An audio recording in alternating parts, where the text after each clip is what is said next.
Алыстан жақындан көріп отқан біздің мекендештерге Машина KG каналына қош келіңіздер. Ошарында Жапалауына базарындабыз. 26 ноябрь 2023 жыл апта күнгі жекшембе. Навесасындағы уналарды азы сіздерге көрсет малымат бере кетебіз. Бұл жерде батылы Малибудан баштасақ, Chevrolet Malibu 2 алдынан сонарлар бар. Üzgüllerinde повторитель поворота 2017 1.5 люк бар, açqысыз кирүү, көзгө көрмөгөн аймактарды башкаруу бар, круиз контроль, монитор бар, күрөң кожада. Баасын канча дедиңер эле? $15.000 деп атат экен.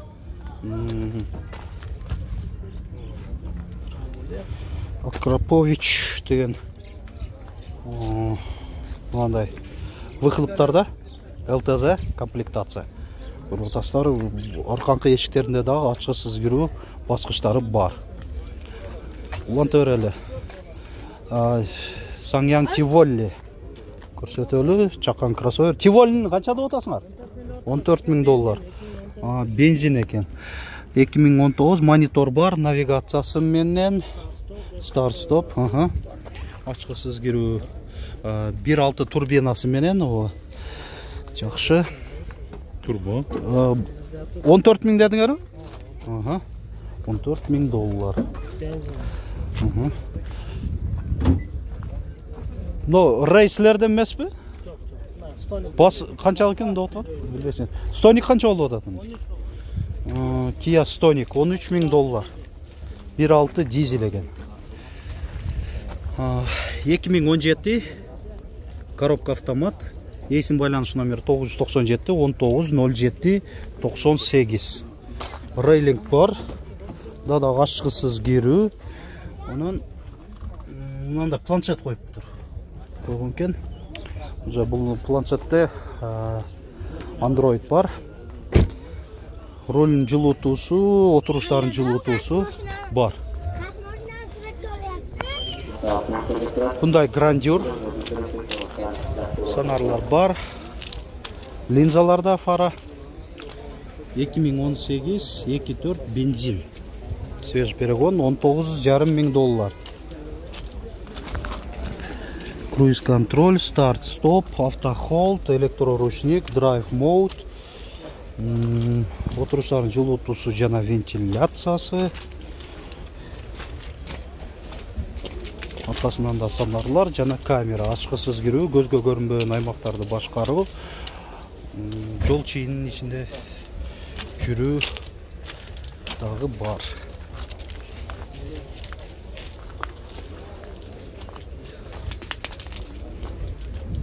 Баасын такталган уналар көрсөтүп беребиз эми. Өткөн апталарда да көрсөткөн элек Hyundai Casper. Кыска көрсөтүп коерем ушул унаны 2022 $13.500. Ушундай Casper деген.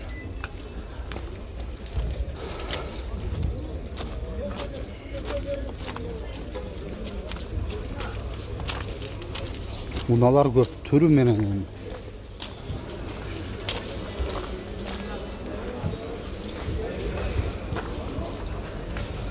Седан десеңиз седандар, кроссовер десеңиз кроссоверлер, хэтчбэк, жол тандабастар бар. Ушу сатуучулар качан ушу баасын жазып аласыздар. Жазып койсоңуздар, бул өтө жакшы эле көрүнүш болот негизи.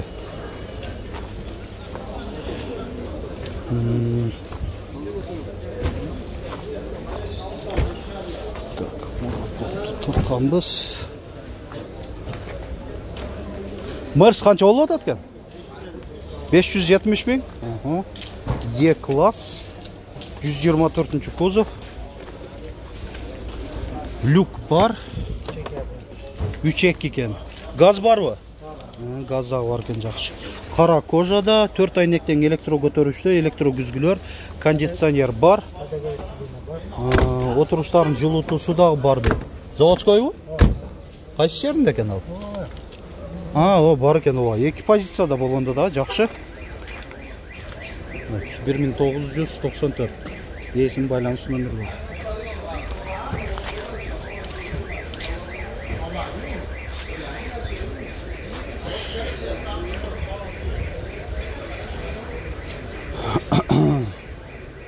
Мынакей бул сон көрүнүш, караңыздар. Бетондоп коюптур. Басканга да аябай ыңгайлуу да. Баягы таштын үстүнөн баскандан көрө эле жакшы. Так. Ана Malibu 2 басы жазылып турат, шуну көрсөтөйүн. 2017-15 $11.800. Ачыксыз кирүү. Монитору бар, бирок кездеме экен. Отуруштары кездемеде.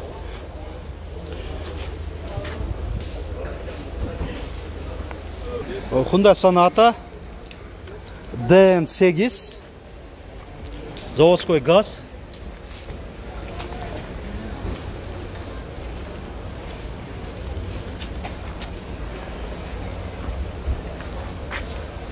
кыймылдаткыч көлөмү 2 куб. Комплектация жакшы окшойт бунда. Азыр арка тарабында көрсөтүп коелу. Сонарлар бар, камера жанда бар.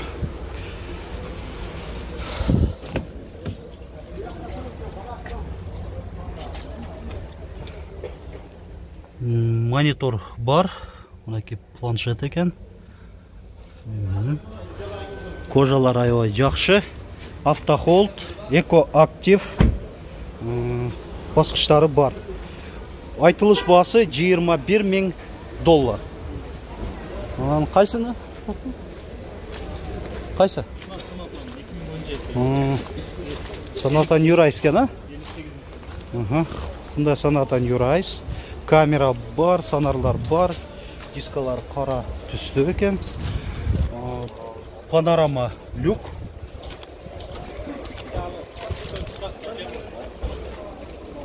Так, алдынан көрүнүшү. Күзгүлөр да кара түстүү. Повторитель повороталар менен. Ачкысыз кирүү. Электро күзгүлөр. Добуш менен башкаруу бар.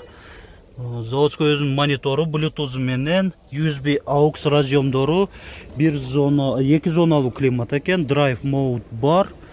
Бул бирок газ да? Бензинби? Жакшы. Дискаларын көрсөттүк. Айтмакчы 3 поликтерде экен. Баасы канча болду? $17.000 кеми бар дейт. Дагы кайсыл? Avalon? Болду. Бул жакта Avalon. Жакта Кореядан алып келинген гибрид, Жакшы. Алдынан сонарлар бар. LED оптикаларда 2019. Люк.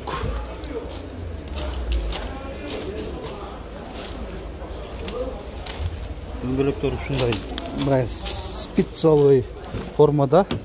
Дискаларда көзгө көрүнбөгөн аймактарды башкаруу, электро күзгүлөр, жыйылуусу менен кошо. Так, монитор. Отуруштардын жылытуусу бар 3 позицияда. Добуш менен башкаруу бар, круиз контроль бар. Автофарлар. Отуруштардын электро жылдырыштары бар. Баасы канча болду? $30.000. $30.000 дейт. Hyundai Avante 6 Restyling 2019 1.6 ачкысыз кирүү. Көрүп атасыздар. Жол чыйынын ичинде жүрүү, көзгө көрүнбөгөн аймактарды башкаруу, круиз контроль, адаптивдүү круиз контроль экен, жакшы. Старт, стоп, отуруштардын жылытуусу, вентиляциясы, 3 позицияда, парктрониктерди өчүрүп жандыруу, Drive Mode, климатта 2 зоналуу, жакшы. Баасы 10 канча дедиңер эле? 15.5 миң, Жакшы болгон. Мынта өрөлүү. Ток. Мына жакшынакай көрүнөт го Sportage. Жаңы кузовта Kia Sportage. Kia Sportage. Пароктору бар Sportage деген аталышта. Sportage.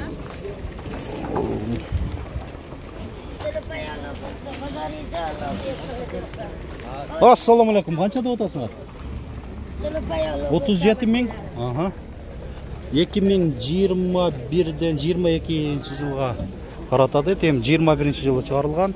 Мынандай смарт күнүштө ачкычта.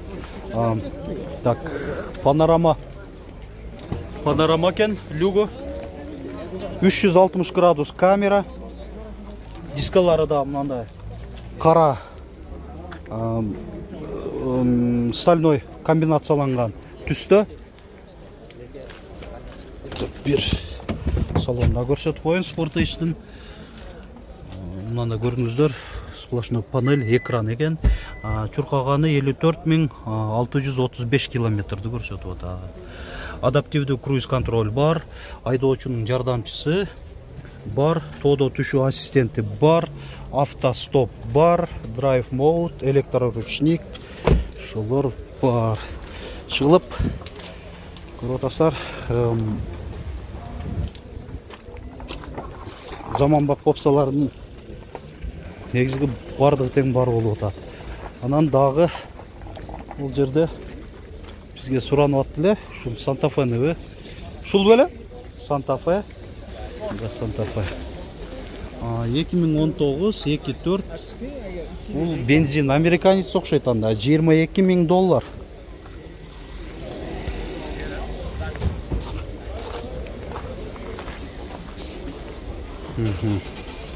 Мындай вот, бул американецке.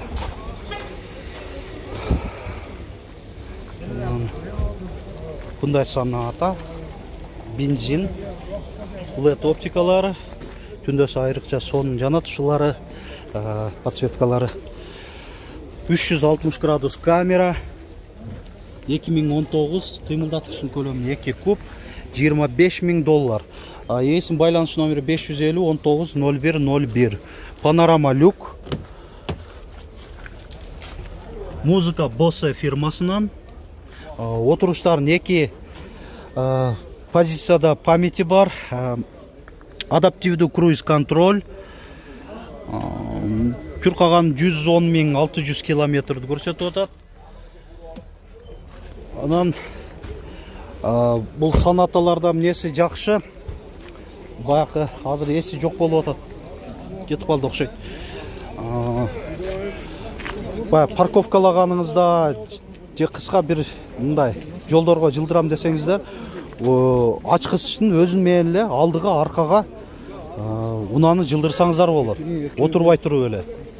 Ошонусу менен жакшы. $25.000. Так.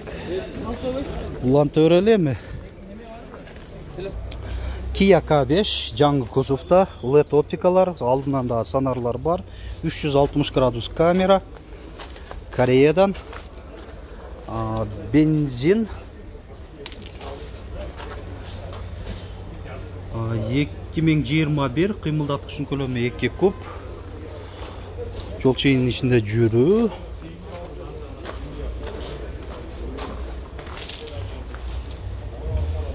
$25.000 деп атат айтылыш баасы. Кетеле. Kia Sportage.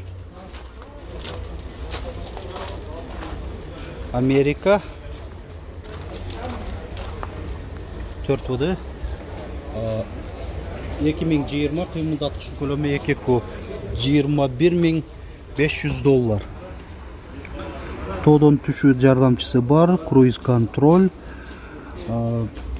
раздаткаларды бөлүп кошуу, драйв мод, монитор бар.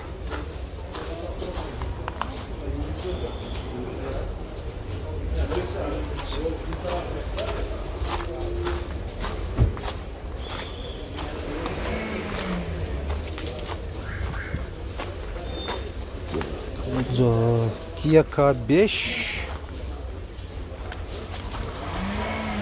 2019 2.4. Бул Optima окшойт анда, американец экен да.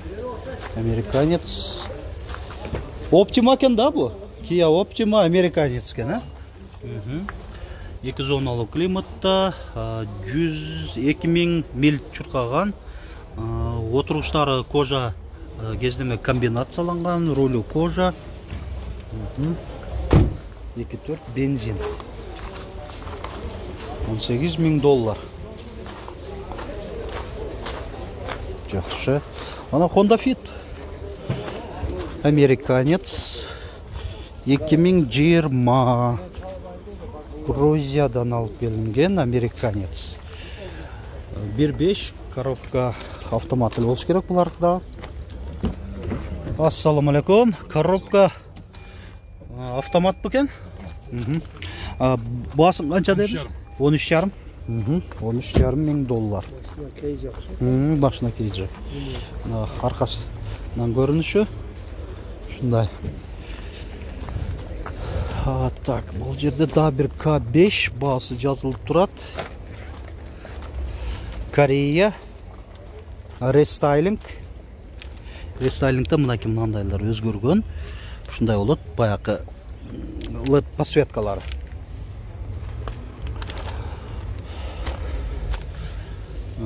2019 кыймылдаткычын көлөмү 2 куб, газ дедик, 16.700 доллар. Комплектациясына кайрылсак, айдоочунун отургучунда электро жылдыргычтар бар, жана 3 позицияда жылытуу жана вентиляциясы каралган. Заводской монитору бар, кондиционер, круиз контроль, экоактив баскычтары бар. Ушундай К5. Дискаларда ушундай түстө.